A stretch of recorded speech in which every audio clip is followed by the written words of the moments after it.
Hello, this is Patrick from XPression. I'd like to show you some new functionality and features in the XPression Maps HTML5 plugin to speed up your workflows.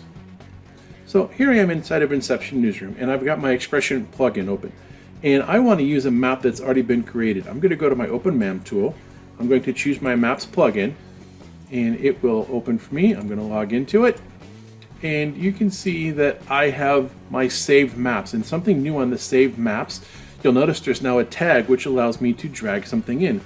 In the past, what you'd have to do is open up that map, then you'd have to check the beginning and end point. But if you know this is one that you want, say this is something you've been doing a featured story on all day, if I literally click and drag that tag and drag it into my XPression template, that will kick off the pre-render for everything they need to do. And if it's already rendered on my system, guess what?